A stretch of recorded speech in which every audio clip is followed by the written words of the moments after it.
The snow had a silence to it that felt unnatural, like the world had pressed pause. Everything above Hunter Creek Trail in Aspen, Colorado was white. The sky, the trees, the ground. 2 days had passed since the avalanche, but the ground beneath my boots still shifted with every step, reminding me that the mountain wasn't done with us yet. My team was stretched out ahead of me, combing the southern face for signs of movement, life, wreckage, anything. I hung back, letting instinct lead me, my eyes tracing the snowbank that curled like a frozen wave against the slope. That's when I saw it. At first I thought it was a shadow, nothing more than a trick of the light or a break in the snow. But then it blinked. I froze. The dark spot was barely distinguishable from the rest of the snowbank, just a smudge on the edge of the ridge. It wasn't big, not moving, just there. I stepped closer, slowly. My boots sank into the loose snow with every shift of weight. The wind made no sound. I crouched down and peered more intently at the shape. Not a rock, not a branch. It was an eye, blinking, trembling, watching. My breath caught in my throat. I shifted closer, careful not to spook whatever was there. As I did, the rest of him came into view, buried in snow, his fur stiff with ice, a small black nose twitching, a German shepherd puppy, no more than 6 months old. He was almost entirely submerged in the avalanche debris, snow packed up around his body like a frozen tomb. There was no collar, no tags, no movement, except for the subtle, fearful flicker of his eyes. "Hey, hey! It's okay, buddy," I whispered, the words instinctive, automatic. I wasn't sure why I spoke, or what I expected to happen. Maybe I just wanted to be heard. He whimpered, not loud, not desperate. It was the kind of sound you make when you're too scared to ask for help, but too lost to stay silent. I radioed for our medic, urgency threading through my voice. Dropping to my knees, I began scooping snow away from his body with my bare hands. The cold bit into my skin, but I didn't stop. He didn't resist. His legs were stiff, unresponsive. He didn't try to bolt or thrash. He just stared, frozen, but not just from the cold. That was the first thing that felt wrong. Most puppies would have tried to escape, scrambled for safety the moment they sensed help. This one didn't. Even as I worked to free him, he didn't move. He stayed in place, rooted to the snow as if he belonged there. Not from fear, not from pain, from something else. His eyes weren't pleading for help. They were focused, locked on something behind me, up the slope toward the trees. And then, like a jolt to my chest, it hit me. This puppy wasn't trying to escape at all. He wasn't waiting to be rescued. He was waiting for something else. My pulse kicked up. I turned to look behind me, following the direction of his gaze. There was nothing obvious there, just trees and snow and sky. But the look in his eyes wasn't confusion or distress. It was intention. He was trying to lead us. Why hadn't he run? Why was he still here? He trembled under my touch, soaked through and rigid from the cold. I reached toward him gently, meaning to lift him into my arms and carry him to safety, but the moment my hands brushed his side, he let out a low growl. Not feral, not aggressive, a warning. He turned his head again toward the trees. Deliberate, determined. He didn't want to be rescued. Not yet. "Stephen, we have to move," came the voice of my team lead over my shoulder. I didn't turn around. "There's risk of a secondary slide. Let's go." But I wasn't going anywhere. The puppy took one shaky step forward, legs quivering beneath him. Then another. He planted his feet and turned back to look at me. Something was anchoring him here, not physically, emotionally. "Come on, boy," I urged, voice softer now. "You're safe. It's okay." He barked, a sharp, sudden sound that cut through the silence like a whip. Not random, not scared, urgent. I stared at him, the sound echoing in my mind. That bark wasn't fear, it was instruction. A plea, not for himself but for someone else. "Someone's still here," I muttered, almost to myself. I scanned the slope again, nothing but ice and white and looming danger. We weren't supposed to linger, not with the snow this unstable, but something in me overruled the rules. An old instinct. I was 13 the last time I felt it, lost in a snowstorm with my younger brother near Vale. Our family's old German shepherd, Bruno, had gone out after us, found my brother first, stayed with him through the night, using his body to keep him warm.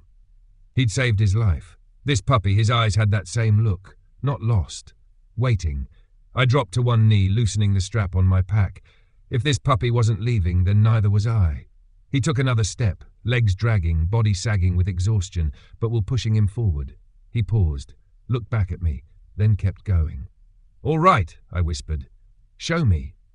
I could hear the static of the radio crackling in my ear, my teammates calling out, wondering where I was. I lied, told them I was assessing a ridge, trying to keep comms simple. I didn't understand it myself, not yet, but I knew I had to follow him. This wasn't aimless movement, this was guidance. This was something real. I followed him up the incline, each step a gamble on a slope that threatened to shift at any moment. The snow was deeper here, less packed. Every bootstep had to be deliberate. Every breath felt fragile. The puppy crawled forward now, each movement slow, almost mechanical. His chest brushed the snow, ears flat, body trembling. He'd stop every few feet, sniffing, sometimes scratching at the ground, as if searching. Then he froze. Maybe 30 yards from where we started, just past a bend in the ridge. He stopped dead. His head dipped low, nose pointing toward a cluster of branches poking through the snow beneath a collapsed pine. I stopped, my heart hammering. "What is it, boy?" He didn't answer with a bark, just a rising whine, a desperate, high-pitched sound that cut through me. Then he began to dig. Snow sprayed in frantic bursts as Jerry's paws tore at the bank. His whine sharpened with each motion, his body trembling not from fear anymore, but urgency. I rushed forward, heart pounding, and dropped to my knees beside him. My gloves were already wet, hands raw from cold and effort, but I didn't stop. Jerry wasn't digging for himself, he was digging for someone else. The snow here was compacted hard, frozen into layers that resisted our frantic attempts to break through. I clawed at it with both hands, trying to match Jerry's intensity. Every second that passed felt like it might be one too many. Then, just as I began to worry we were too late, I heard it. A second bark. Fainter, softer, higher pitched. It came from underneath. I froze, breath catching in my chest. Then I doubled down. The bark had already stopped, but I didn't care. That sound meant someone was alive. "Hang on, little one," I whispered, not even sure who I was saying it to, maybe to the voice, maybe to Jerry, maybe to myself. Snow gave way beneath my fingers, and they scraped against something rough, bark. A fallen pine trunk, thick and heavy, had collapsed in just the right way to create a shallow pocket beneath it, a natural shelter. I could see now how the snow had layered over it, sealing the space inside like a cold tomb.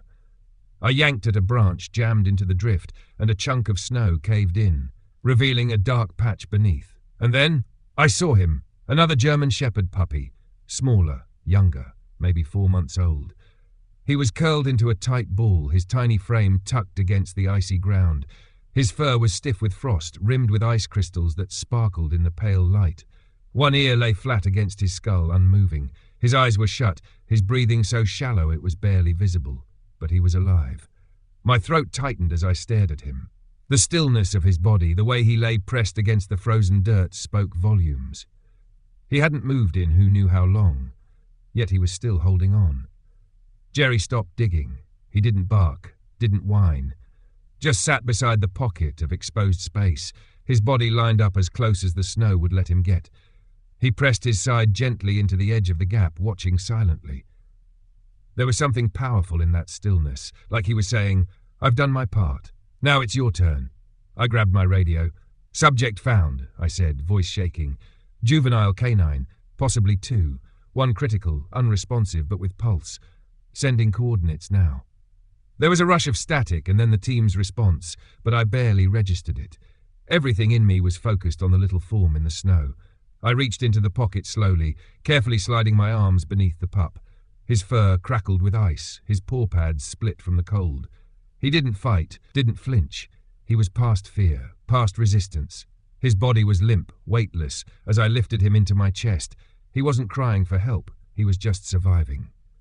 I cradled him inside my jacket, shielding him from the wind, feeling for any trace of warmth. There was almost none, just the faintest spark of life, barely clinging. I looked over my shoulder. Jerry was watching me. His eyes didn't blink. He didn't whimper or move. He simply stared at the bundle in my arms, then back toward the tree as if making sure I'd seen what he had shown me. When I stood and turned to go, Jerry followed, limping. His paws dragged slightly in the snow, his legs stiff from cold and exhaustion, but he didn't stop. That's when I realized what he had done. He had stayed.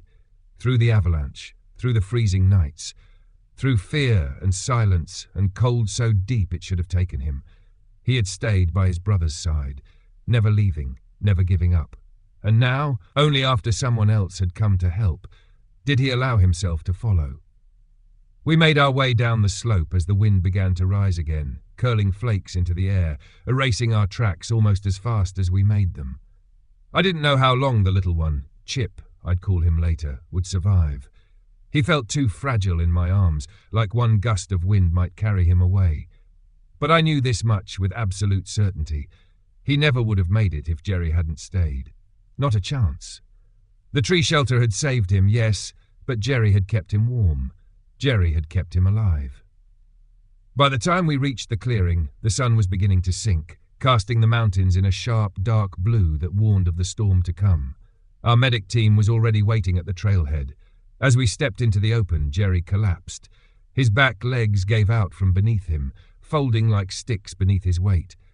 But he didn't make a sound, didn't yelp, didn't cry. He just turned his head, his eyes searching for me, for the tiny life in my arms.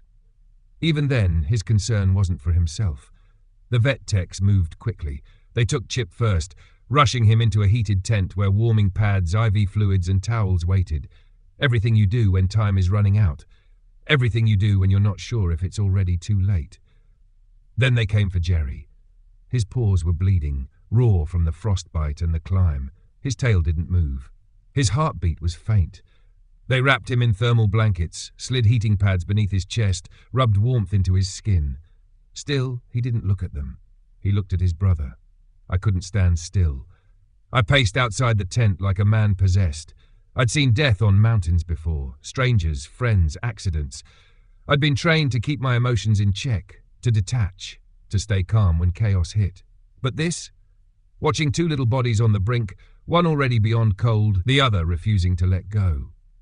It cracked something in me wide open. I thought of my brother, 15 years old when we lost him. He'd gone hiking alone in the Elk Mountains. Snowstorm came fast, no signal. They found his pack 3 days later. We never found him. I'd taught him to love the mountains, to trust them. And in the end, they'd taken him. I never stopped blaming myself for that. And now here was Jerry. A creature who'd trusted the mountain too, but instead of fleeing when everything went wrong, he had stayed. Maybe for hours. Maybe for days. He had endured pain, cold, fear, and for what?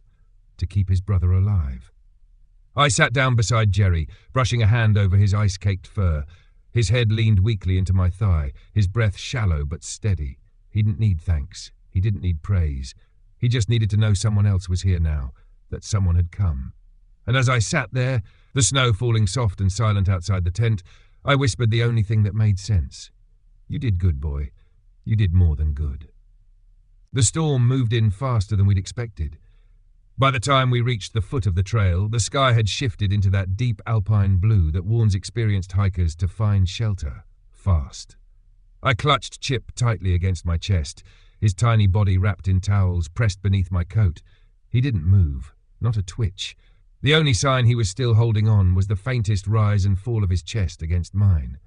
Jerry limped beside me, every step laboured, his body near collapse, but his will unbroken. The snow swirled around us, wind slicing at our faces, yet somehow we made it back just before the weather turned violent. The medics took Chip first. They didn't wait for orders. They scooped him out of my arms and rushed him into the heated tent without a word.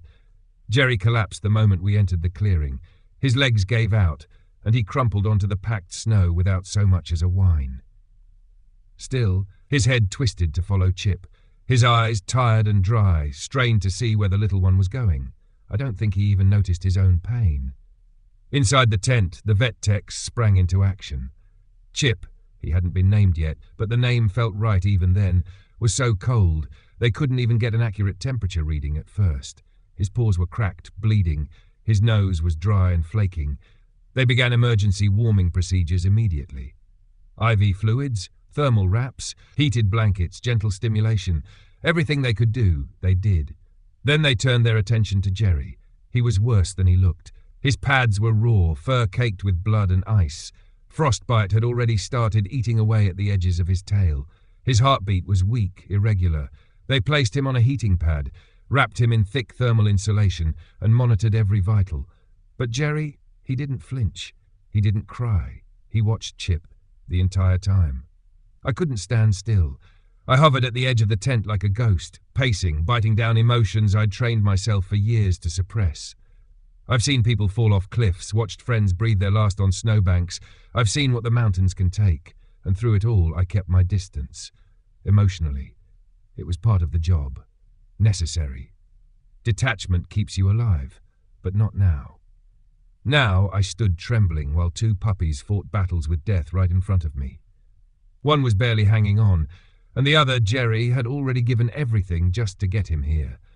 And yet his eyes never left that small bundle of fur on the table next to him. I thought of my brother. 3 years earlier he'd gone on a solo hike into the Elk Mountains. He was only 15. A storm rolled in. No cell signal. We found his backpack 3 days later, buried near a frozen creek. That was all we found. I taught him to love the mountains, taught him to trust them. And they'd taken him from me. I never forgave myself. So when I looked at Jerry, barely conscious, burned by the cold and still focused only on his brother, something in me broke. Something that had been frozen inside me for 3 long years cracked open. Jerry hadn't just survived the avalanche, he had chosen to stay.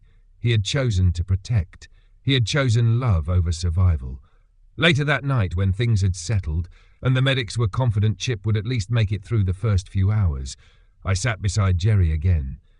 His eyes were closed now, but his breathing had stabilized. I brushed my hand along his fur, whispering nonsense just to let him know I was still there.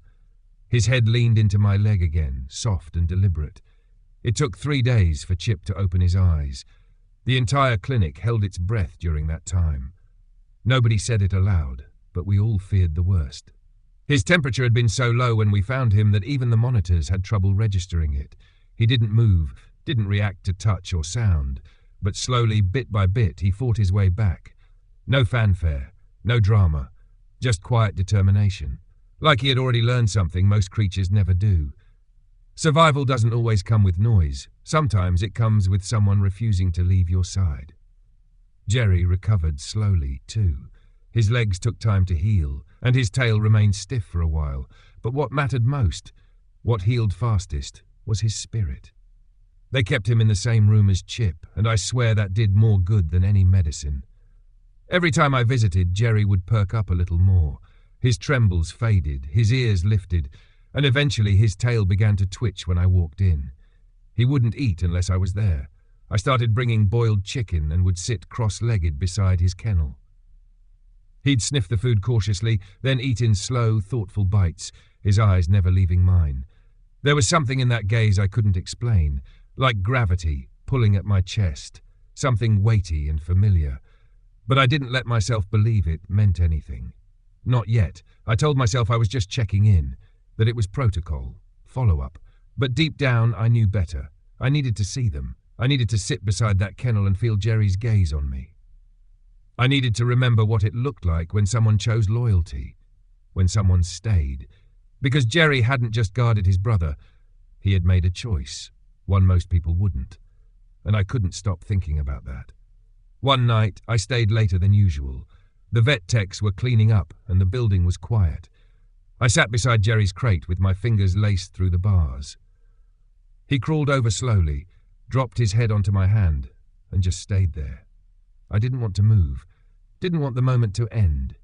I thought of Bruno, our old family dog. He'd saved my brother once, long before we lost him for good. There was a time in a canyon when we'd gotten separated. Bruno had stayed with my brother all night, curled against him for warmth.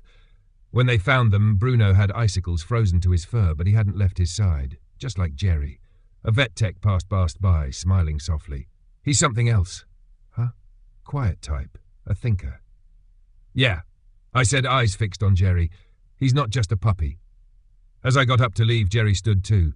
He didn't bark or whine. He just watched me, steady, silent. And for the first time since losing my brother, I felt it. A flicker of connection, a thread of trust. I didn't know what it meant yet, didn't know where it was heading, but I knew this. I wasn't ready to lose again. And maybe, just maybe, I wouldn't have to.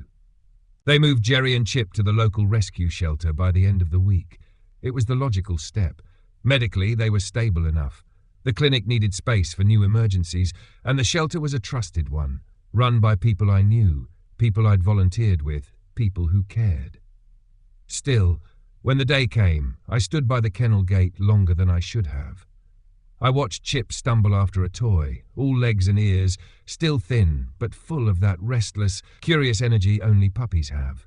He sniffed my boots, then rolled over himself trying to reach a tennis ball. I smiled despite the knot in my chest. Jerry was different. He didn't bounce or wag his tail. He didn't whine. He didn't seem afraid either. He walked into the shelter with slow, measured steps. His eyes swept the room, corners, exits, people. Every movement was deliberate, cautious. He took in everything, calculated it. He wasn't there to be coddled or rescued. He was assessing. One of the vets had called him a thinker, and it was true. Jerry didn't act like a puppy. He carried himself like an old soul trapped in a young body. Megan, one of the staff members, approached me with a kind smile. "We'll keep them together," she promised, nodding toward the two brothers. "They'll be safe here." I nodded, but something in me twisted. I thanked her, but my legs felt rooted in place. I told myself to walk away. I had done my part. They were in good hands. Still, I came back the next day, and the next, and the one after that. At first, I pretended it was protocol, that I was just checking in, following up like any good rescuer would. But by the 5th visit, I stopped lying to myself. I wasn't checking in. I was waiting. Jerry knew it too. The other dogs in the shelter, most of them younger, louder, would rush to visitors, barking and dancing, trying to catch someone's attention. They wagged their tails furiously, pawed at the gates, begged for love. Not Jerry. He sat quietly in the back of the pen, watching, always watching. He didn't flinch when the others barked, didn't chase toys, didn't beg for pets. But when I sat down outside the gate, he would walk over, silent, steady, and press his head gently against the bars. No sound, just presence. I'd speak to him in a low voice like you would to someone who'd seen too much to pretend anymore. "Hey, buddy, you're doing great." He'd meet my eyes every time, not with confusion or fear, but with recognition, like he was saying, "You came back." One evening, after feeding time, I stayed later than usual again. The shelter lights were dimmed. Most of the dogs were asleep. Chip had already curled into his bed, snoring softly, his legs twitching like he was chasing something in a dream. Jerry was awake. He rose slowly, crossed the pen, and came to the edge of the gate where I sat. He lifted his paw and placed it gently on my knee through the bars. Then, finally, he licked my hand. Just once, and that tiny gesture, it broke something open in me. I blinked fast, holding back tears. My voice was barely a whisper. Maybe we both were waiting. I took him home the next morning. There was no grand moment, no speeches, no ceremony. I walked into the shelter, signed the papers, clipped a leash to his collar and said, "Let's go, Jerry." He didn't resist, didn't hesitate. He walked beside me, slow but sure. Chip followed a week later. He needed a bit more time, more meds, more rest. But there was never a question. I couldn't separate them. Not after everything they'd been through. Not after what Jerry had done. The moment we stepped into my house, something shifted. I hadn't lived with anyone in 3 years. After losing my brother, the silence had become its own kind of comfort, predictable still. But Jerry didn't shatter that quiet. He didn't bark or dash from room to room. He explored methodically, one space at a time. He sniffed the couch, the fireplace, the boots by the door. Then he walked down the hallway, found the guest room, and laid down in the open doorway, as if to say, "This will do." That night, I couldn't sleep. I lay in bed, heart pounding louder than it should have, waiting for a sound, scratching, whining, pacing. But there was only silence. At 2 a.m. I got up and opened the bedroom door. Jerry was lying across the threshold. Not asleep, just waiting. For what I didn't know. Maybe for me. I sat beside him, legs folded back against the wall. He lifted his head and rested it on my foot. No questions, no demands, just presence. The days that followed settled into a rhythm. Walks, meals, time on the porch. When Chip finally came home, everything shifted again. The little guy burst through the house like a wind-up toy, all chaos and clumsy joy. He chased shadows, barked at ceiling fans, jumped into snowbanks without thinking. Jerry didn't try to match him. He watched. And when Chip ran out of steam, when he curled up in a ball by the fireplace, Jerry would walk over and sit beside him. Not crowding, not touching, just guarding. That's when I understood. Jerry had never been looking for rescue. He hadn't cried for help in that snowbank. hadn't begged to be saved. All he ever wanted was for someone to stay, to not leave, to simply be there. That evening I stood in the kitchen washing dishes. Outside the window, dusk was settling across the tree line. I looked down and saw Jerry lying in the hallway again, exactly where he'd been that first night. Eyes half closed, tail resting on the floor, breath slow, steady, and for the first time in years I felt something unfamiliar. Not grief, not guilt, something else. A beginning. It had been a month since the avalanche, a month since that blink in the snowbank, a month since Jerry led me to something I didn't know I needed to find. Now, every morning felt different. Jerry would sit by the door at dawn, waiting. He didn't bark or whine, just sat there, his tail brushing slowly across the floor as I pulled on my boots. Chip, on the other hand, was chaos incarnate.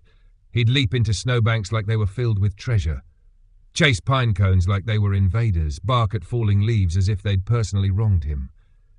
Jerry would watch it all quietly, a steady presence in the middle of all that motion. Some mornings I'd catch Jerry staring out beyond the trees, his gaze fixed on the ridgeline in the distance. His ears perked, body still. It was like he remembered.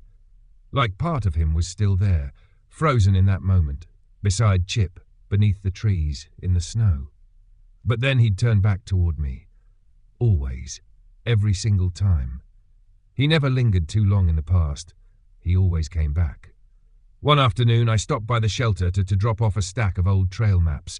Megan spotted me and waved, her expression hesitant, almost searching. "There's someone here who says she recognizes the dogs," she said carefully. I froze. "She saw the flyer we posted after the article ran," Megan added. "Says she was on the mountain that day, part of the group caught in the avalanche." My stomach turned cold. Megan led me into the front room where a woman in her late 20s sat hunched over a coffee cup that trembled in her hands. She stood when I entered, eyes darting past me toward the door behind. "Are they here?" she asked. "No," I replied, soft and steady. "They're home." She swallowed hard and nodded. Then she looked at me, really looked at me. Her eyes were raw, ringed with shame. I didn't know what to do. She whispered. "We were being evacuated. The guide said we had 2 minutes. People were screaming. We didn't even grab our gear. We ran." Her voice cracked on the last word. "They weren't supposed to be with us," she continued. "We brought them in the car, left them in the truck at the trailhead, but when the avalanche hit, they'd gotten loose. Followed us." I didn't speak. I didn't trust myself to. "My boyfriend panicked," she said, voice smaller now. "He said they'd slow us down, said they'd get us killed if we stopped. He pulled me and we ran." My hands clenched at my sides, fists so tight my knuckles cracked. "They were your puppies?" I asked. She nodded. "Same litter, 6 months and 4 months. I stared at her. The cold crept up my spine. "You left them," I said quietly. "We thought they'd find their way out," she said quickly. Too quickly. "We thought. You left them," I repeated, this time sharper. "In a blizzard. On a mountain." She dropped her gaze, hands over her mouth. "I came back," she whispered through her fingers. "The next day. But the road was closed. I called rangers. I tried. I didn't know they were." "They were buried," I said, cutting her off. "Jerry was half frozen. Chip was unconscious. They didn't run. They didn't follow anyone." I paused, voice trembling. "Jerry stayed. He kept Chip alive." She sobbed into her hands. I should have felt something. Satisfaction, closure, anger. But what rose in me wasn't any of that. It was a question I couldn't stop thinking, even if I didn't want to know the answer. Why? Why would someone take in 2 innocent lives, call them family, and then, when things turned dangerous, just throw them away? What makes a person turn from loyalty like that? I thought of Jerry in the snow, refusing to leave Chip, staying when it cost him everything. Then I thought of this woman, running towards safety, her dogs scrambling after her, and something inside me shattered. "They left him," I said, voice cracking, "but he didn't leave his brother." She whispered something, but I didn't hear it. I turned and walked out. The cold air hit me like a wall.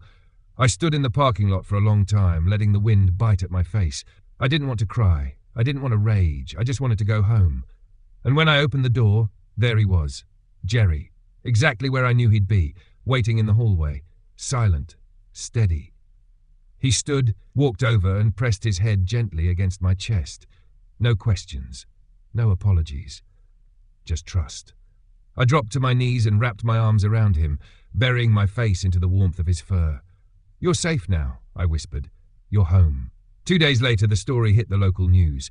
A journalist from Aspen's community paper had caught wind of the rescue. The Avalanche. The reunion. They'd reached out to the shelter first, then to me. I hesitated. I didn't want the spotlight. Jerry didn't need it. But Megan looked me straight in the eyes and said, "People need to hear this. They need to understand who he is." So I told them. I told them about the snow, the blink, the bark under the pine tree. I told them how a puppy didn't run from fear but stayed, frozen, focused until someone came. The article ran under the headline, "The Guardian of the Snow, Puppy Survives Avalanche, Rescues His Brother." Jerry's photo was front and center, eyes bright, fur black as midnight, Chip leaning into his side on the wood pile behind our house. The story exploded. It flew across social media. Fire departments reposted it.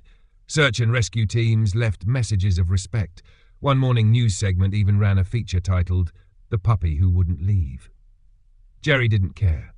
While the world fell in love with a hero puppy, he still lay on the back porch, one paw draped over Chip like a silent vow. Still rose at dawn to follow me through the woods, still sat beside me every evening by the fire. The city council reached out next. They wanted to honor him. At first I said no. Jerry didn't do what he did for medals. He wasn't a symbol, he was just Jerry. But then I realized this wasn't about recognition.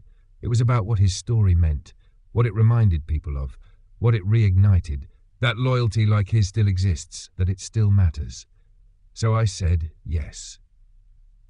The event was small, just a podium in the park near Main Street, a few folding chairs, and a crowd of hikers, veterans, kids, and tourists who'd seen the story online. I brought both Jerry and Chip. Chip bounded like it was a carnival. Jerry walked beside me, slow, composed, aware of every eye on him, but unfazed. I think he understood something important was happening, even if he couldn't name it. When the mayor placed the ribbon around his neck, Jerry didn't react. He looked at me, then turned to Chip. That's when I knelt beside him and whispered, "They're proud of you." But the truth was, I always was. That evening, after the ceremony, we sat together on the porch. The sun melted slowly behind the peaks, spilling golden light across the snow-covered yard. Chip was already curled up in a tight little ball beside the fire pit, gently snoring. Jerry lay next to me, his head resting on my boot, eyes half-lidded but awake, aware. I looked down at him and spoke softly, more to the space between us than to him directly. "You saved more than just a life, you know," I said. He opened one eye. "You saved belief." And in that moment, in the hush of twilight and the warmth of his quiet presence, I realized that Jerry hadn't just rescued his brother. He'd rescued me too. The adoption paperwork was finalized the next morning. No hesitation, no second thoughts. I walked into the shelter office, signed the last few forms, and shook Megan's hand. She smiled with tears in her eyes and said what I had already known in my heart for weeks. They were always yours. Jerry stood beside me the whole time, calm, patient, unshakable. Chip bounced around behind him, slipping on the tile floor, eyes wide and tail spinning. I swear he'd forgotten half the trauma already.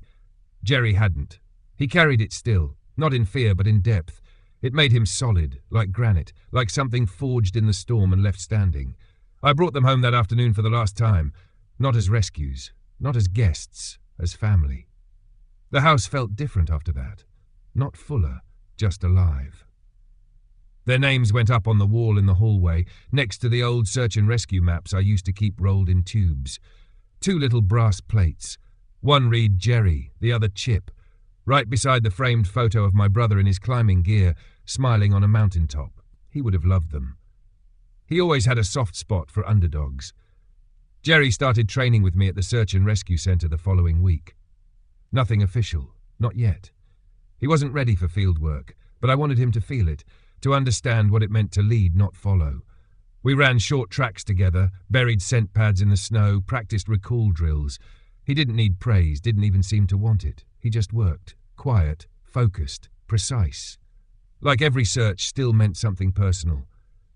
Chip mostly just ran in circles and flopped in the snow, but even he started paying attention. He watched Jerry, mimicked him, learning when to play and when to simply be present. Sometimes I'd step back from the field and just watch the two of them. Jerry moving with quiet intention, Chip bounding after him like a clumsy little shadow. And I'd feel something swell in my chest. Not pride in the loud, boastful way, but the kind that arrives like a quiet sunrise. The kind that wraps itself around your bones and whispers, "This is right." We started hiking again. Real trails. Nothing risky, not yet. Chip still tired easily, and I didn't want to push either of them too hard. But Jerry was tireless. Always just a few paces ahead, always checking back to make sure we were following, always alert. Every time we crested a ridge and looked down at the valley below, I felt a kind of peace I didn't think I'd ever feel again after losing my brother. Then came the storm. It rolled in late one night, fast and heavy. Wet snow slapped against the windows. Wind howled through the trees like it was searching for someone. I expected Jerry to pace, to retreat to a corner, to grow uneasy the way dogs often do when the world turns wild outside. But he didn't. Instead, he lay down beside Chip by the fire and stared into the flames. I sat across from them, wrapped in a blanket, mug in hand. My chest felt full in a way I hadn't known in years. Not just full of emotion, full of something truer. Something I hadn't dared to believe in. Home. Not walls, not furniture, not even safety, but presence, trust, companionship. And this time, I wasn't the one doing the rescuing. This time it was Jerry, and he had made sure no one got left behind. Some stories aren't just about survival. They're about loyalty, about the quiet decisions we make when no one's watching, about the moments that define us, not because we acted out of fear, but because we chose to stay. Jerry never asked to be saved. He didn't bark for help. Didn't run from danger. He was buried in snow, half frozen, and all he did was stay. For his brother, for love. He waited, and Chip he held on. Through cold, through silence, through pain. Because someone refused to leave his side. Two puppies, discarded in panic, left to the mercy of the mountain. And still they showed more humanity than the people who had abandoned them. Jerry didn't just survive. He chose to protect, to guide, to wait. And through that choice, he didn't just save a life. He restored faith. He reminded me, and maybe all of us, that real compassion doesn't shout. It doesn't demand applause. It rests quietly beside you, in a paw on your chest, in a presence that refuses to leave even when the world does. From abandonment to healing, Jerry's journey illuminated just how vital non-profit shelters really are. Without that clinic, without that team, without that circle of care, Jerry and Chip might have been just another silent loss buried in the snow. Taking in a rescued animal isn't just about love, it's about responsibility. It's about listening when no one else does, staying when it's hard, choosing not to walk away. So if this story moved you, share it. Every time you do, it brings light to another puppy like Jerry, like Chip. Join us. Join our Brave Paws family. Be their voice. Be their hope.